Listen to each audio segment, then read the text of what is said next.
इस प्रोग्राम के स्पॉन्सर है स्वागत अदरक लहसुन और मसाले 100% प्योर एंड हाइजीनिक।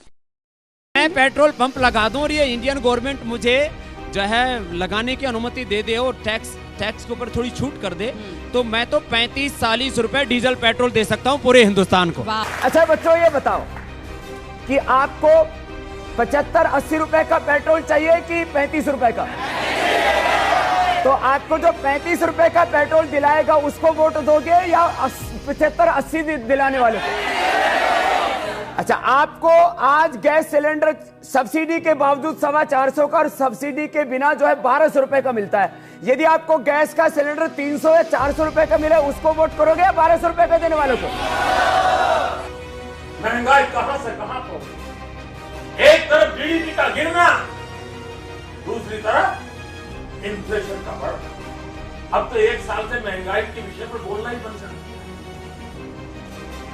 उन्हें चिंता नहीं है और उन्होंने वादा किया 100 दिन में महंगाई कम करेंगे। उन्होंने देश में जिस प्रकार से पेट्रोल के दाम बढ़ा दिए,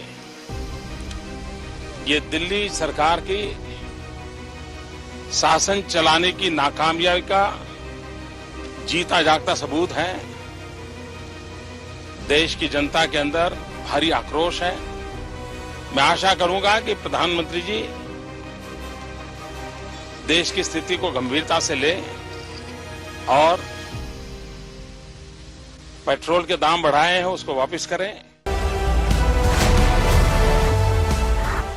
अस्सलाम वालेकुम, आदाब। मैं वकील फरहाद और आप देख रहे हैं प्रोग्राम जांच पड़ताल। देश भर में बढ़ते पेट्रोल, डीजल और रसोई गैस की कीमतों से लोगों में गुस्से का माहौल है, लेकिन मोदी सरकार खामोश है। यूपीए गवर्नमेंट के दौर में पेट्रोल, डीजल और रसोई गैस की कीमतों में इजाफे पर हल्ला बोल करने वाले नरेंद्र मोदी समेत बीजेपी के बड़े बड़े लीडर्स आज बेपरवाह नजर आ रहे हैं। ऐसा क्यों?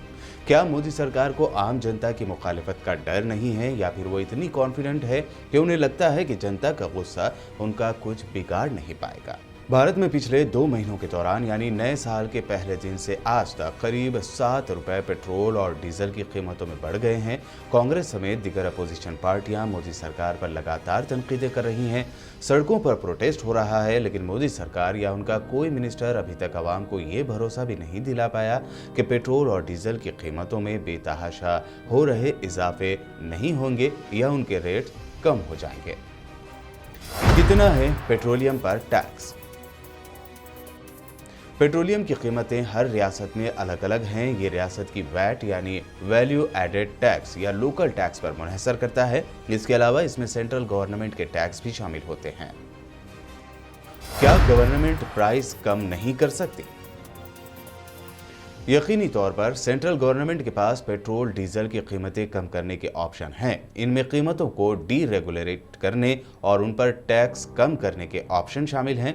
एक्सपर्ट्स कहते हैं कि एक्साइज और वैट में कटौती करते हुए सरकारें इसकी भरपाई अपने बेफजूल के खर्चों को घटाकर कर सकती है। इकोनॉमी और महंगाई पर असर। एक्सपर्ट्स कहते हैं कि पेट्रोल और डीजल की कीमतें बढ़ाने का सीधा असर महंगाई पर होता है। इससे खास तौर पर गरीब और मिडिल क्लास तबके के लिए मुश्किलें बढ़ जाती हैं। डीजल की कीमतों में इजाफे से ट्रांसपोर्टर्स के कारोबार पर असर पड़ता है, जिसके बाद सब्जियों, तरकारियों और दीगर चीज़ों की कीमतें बढ़ जाती हैं। ट्रांसपोर्टर्स वेलफेयर एसोसिएशन ने पेट्रोल और डीजल की बढ़ती कीमतों के खिलाफ 26 फरवरी को 1 दिन की हड़ताल करने का भी ऐलान किया है। बहरहाल, जांच पड़ताल के पिछले एपिसोड में भी हमने बताया था कि बीजेपी के कथनी और करनी यानी बोलने और अमल करने में बहुत फर्क है। इसी तरह आज भी इख्तिदार में आने से पहले यानी साल 2014 से पहले के स्पीचेस में भी नरेंद्र मोदी के पेट्रोल और डीजल को लेकर दिए गए बयानात और आज के बयानात, माफ कीजिएगा, आज की खामोशी, हाँ खामोशी ही, क्योंकि अभी तक उन्होंने मौन साधे रखा है यानी खामोशी इख्तियार की हुई है और पेट्रोल और डीजल की कीमतों पर उन्होंने कुछ नहीं बोला है। तो ये दोनों वक्त की ही बहुत ही अलग अलग बातें हैं। आज का जांच पड़ताल का एपिसोड आपको कैसा लगा कमेंट करके ज़रूर बताइए। यूट्यूब पर हमारे चैनल को सब्सक्राइब ज़रूर करें। देखते रहिए बीपीएन चैनल।